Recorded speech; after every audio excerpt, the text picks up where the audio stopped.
Selamat pagi, perkenalkan saya Novita Sari Pasaribu dengan NIM 233454449, mahasiswa PPG Prajabatan tahun 2023 gelombang 1. Di sini saya akan mendemonstrasikan kontekstualisasi Pancasila sebagai entitas dan identitas bangsa Indonesia.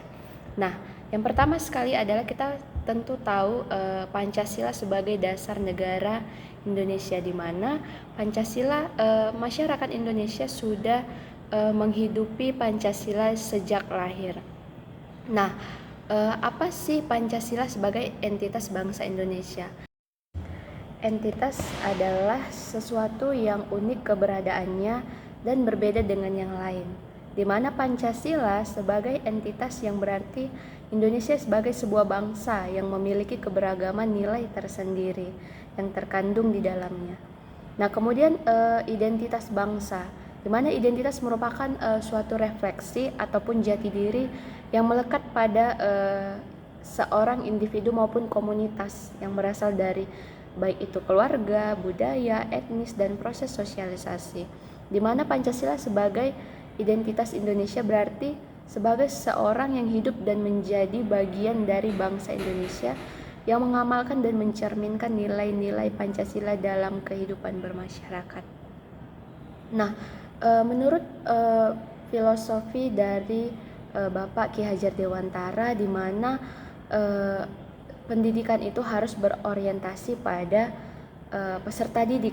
Nah, di mana peserta didik diharapkan memiliki karakter yang berdasarkan nilai-nilai Pancasila, di mana harus memuat profil pelajar Pancasila, di mana profil pelajar Pancasila ini adalah sejumlah karakter dan kompetensi yang diharapkan untuk diraih dan dimiliki oleh peserta didik, di mana karakter yang dimaksud peserta didik mampu mengamalkan nilai-nilai Pancasila dalam kehidupan sehari-hari, baik itu di kelas, baik itu dalam keluarga maupun kehidupan bermasyarakat. Nah, ada terdapat 6 dimensi profil pelajar Pancasila. Yang pertama, beriman, bertakwa kepada Tuhan Yang Maha Esa dan berakhlak mulia. Yang kedua, mandiri. Yang ketiga, bernalar kritis. Yang keempat, kebinekaan global. Yang kelima, bergotong royong. Dan yang keenam, kreatif. Nah, dalam kehidupan di kelas, tentu peserta didik dapat menjadi pelaku dari profil pelajar Pancasila ini, di mana yang pertama tadi beriman dan bertakwa kepada Tuhan Yang Maha Esa dan berakhlak mulia. Contoh dari pengaplikasian nilai-nilai ini adalah dengan menerapkan pembelajaran, berdoa sebelum pembelajaran dimulai, di mana peserta didik memiliki karakter dan akhlak yang mulia yang terlihat dalam kemampuannya dalam menerapkan keyakinan dan praktik baik yang diajarkan dalam agama peserta didik masing-masing sesuai dengan agama yang mereka peluk. Kemudian kebinekaan global, di mana diharapkan peserta didik yang tidak hanya mampu menghargai perbedaan dan keberagaman bangsa, namun juga seluruh budaya dan keberagaman yang ada di dunia tanpa kehilangan jati dirinya. Nah, ini sesuai dengan pemikiran Bapak Ki Hajar Dewantara, di mana dengan berbagai banyaknya budaya, kita tidak menghilangkan budaya kita, namun kita tetap mempertahankan jati diri daripada budaya yang kita miliki.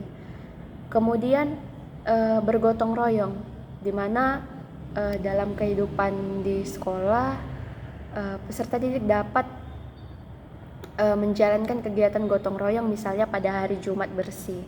Nah, jadi diharapkan dengan bergotong royong dapat membuat peserta didik membentuk karakternya dengan melakukan kegiatan secara sukarela. Kemudian kreatif, di mana peserta didik yang memiliki kreativitas yang tinggi maka akan menghasilkan ide karya dan dapat menghasilkan sesuatu yang orisinal, di mana artinya peserta didik mampu berkolaborasi, mampu menuangkan ide-idenya untuk memperbaiki tatanan kehidupan yang ada di sekolah, misalnya dengan menciptakan lingkungan sekolah yang bersih, menghasilkan sebuah produk-produk dari hasil pembelajaran, misalnya pembelajaran muatan lokal. Kemudian bernalar kritis, di mana peserta didik yang bernalar kritis berarti seseorang yang memiliki kemampuan untuk berpikir logis dan secara objektif memproses informasi kualitatif maupun kuantitatif, dan peserta didik harus mampu mengaitkan beberapa informasi yang diperoleh. Nah, tidak hanya itu, namun peserta didik mampu menyaring informasi-informasi yang ada pada saat itu dan mengikuti isu-isu yang berkembang.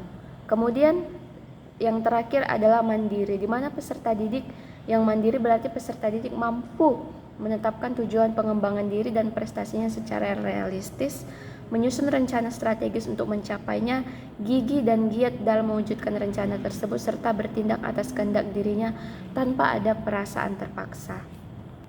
Dengan demikian, peserta didik mampu menunjukkan bahwasanya entitas dan identitas mereka sebagai bangsa Indonesia, di mana Pancasila lah yang menjadi pandangan hidup dan memiliki fungsi utama sebagai dasar negara Indonesia. Demikian, terima kasih. Semoga video ini bermanfaat. Selamat pagi.